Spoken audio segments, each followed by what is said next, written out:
क्योंकि उनके परिवार में जो यह शिक्षा, रोजगार और जो ये विकास का बिगुल छेड़ा गया है वह वर्तमान भारत सरकार द्वारा छेड़ा गया है।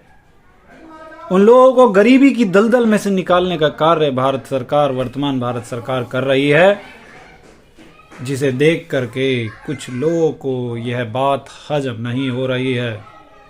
यह बात हजम ना होने की वजह से ही वह ऐसे अमानवीय कृत्यों को अंजाम दे रहे हैं।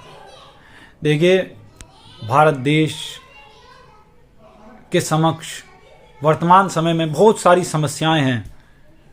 देश विरोधी ताकतें और इस पवित्र भूमि, भारतीय भूमि, भारत देश से नफरत रखने वाले विदेशी ताकतों का भी इसमें बहुत बड़ा योगदान है, जो कि नहीं चाहते कि भारत भी आत्मनिर्भर बने, भारत के लोग भी एक अच्छा जीवन स्तर प्राप्त कर सकें, उनके प्रति व्यक्ति आय में वृद्धि हो, उनके इंफ्रास्ट्रक्चर में वृद्धि हो, उनकी आर्थिक स्थिति मजबूत हो, जिसके कारण वह इन चीज़ों से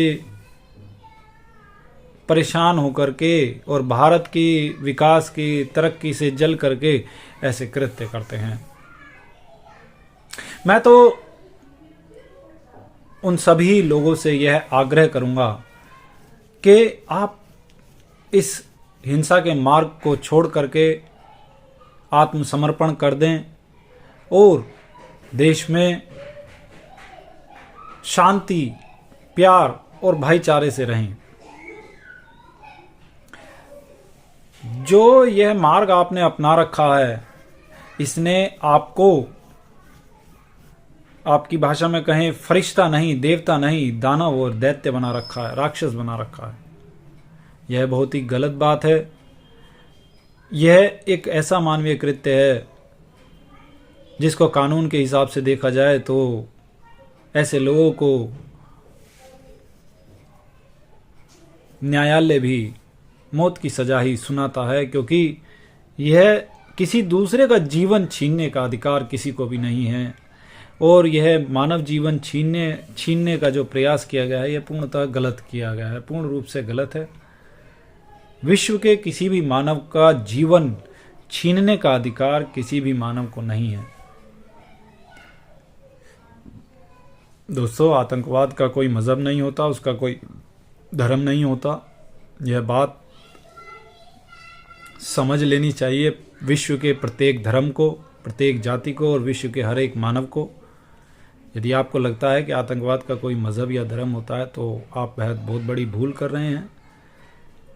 आप देख सकते हैं कि जिस देश में हिंदू समाज नहीं है या जैन समाज नहीं है, पारसी नहीं है, कुर्द नहीं है, यहूदी नहीं है, वहाँ पर भी आतंकवाद है और वह अपने ही लोगों पर अत्याचार कर रहे हैं।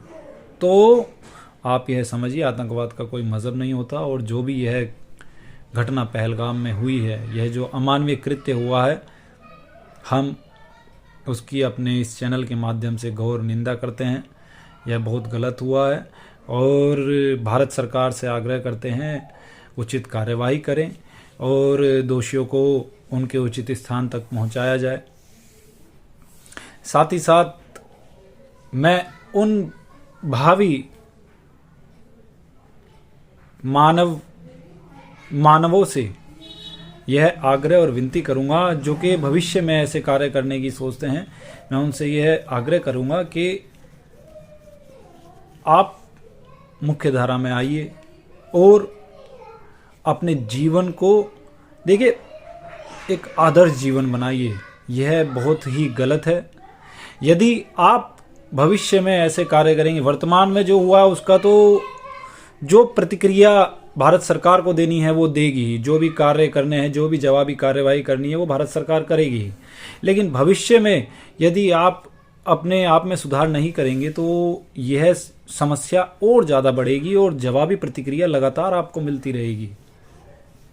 इसलिए अमन की बात करिए, भाईचारे की बात करिए, विकास की बात करिए, शिक्षा की बात करिए, स्वास्थ्य की बात करिए, मूल मुद्दों की बात करिए। हमारे देश में इन समस्याओं के लिए अपना भारतीय लोकतंत्र में विरोध का अलग माध्यम है, अहिंसात्मक विरोध का या अपनी बात रखने का अलग माध्यम है, उसको अपनाइए।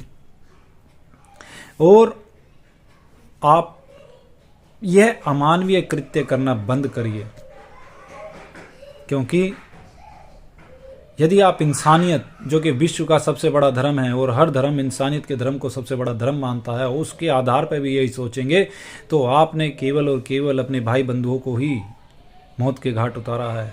इंसान होने के नाते वह भी आपके भाई बंधु हैं। और आप जो भी यह कर रहे हैं, यह कोई भी मज़हब इसकी इजाज़त नहीं देता, कोई भी धर्म इसकी अनुमति नहीं देता। यह इंसानियत के विश्व के सबसे बड़े धर्म, विश्व के सबसे बड़े मज़हब के खिलाफ है। इसके लिए आपको जो ईश्वर है, जिसे आप ईश्वर मानते हैं, वह भी इसके लिए आपको कभी माफ़ नहीं करेगा। इसलिए बहुत ही दुख के साथ मुझे ये कहना पड़ रहा है कि जो भी पहलगाम में हुआ वह बहुत ही गलत हुआ, और देश विरोधी ताकतों ने और भारतीय व्यवस्था से, भारत से नफरत करने वाले, हिंदुस्तान से नफरत करने वाले विदेशी ताकतों ने जो भी यह कृत्य करवाया है, बहुत ही गलत करवाया है। बेकसूर लोगों को मौत के घाट उतारना, यह कोई अच्छी बात नहीं है। ईश्वर या ऊपर वाला या जिस भी विश्व के हर ईश्वर से मैं तो यही प्रार्थना करूंगा कि ईश्वर इन बेकसूर निर्दोष लोगों की आत्मा को शांति प्रदान करें। थैंक यू वेरी मच दोस्तों। जब मुझे ये घटना का पता लगा, मुझे बहुत दुख हुआ। मैं एकदम से हिल गया कि आखिर ये क्या हुआ। और यह बहुत ही कष्टदायी घटना है, बहुत दुखदायी घटना है। जम्मू कश्मीर में हम यह अनुमान लगा बैठे थे कि घाटी में अब अमन है, जम्मू कश्मीर में अब अमन है, शांति है, सुख चैन है और विकास की यात्रा पे जम्मू कश्मीर निकल चुका है। शिक्षा, आर्थिक सुधार की यात्रा पे जम्मू कश्मीर निकल चुका है। लेकिन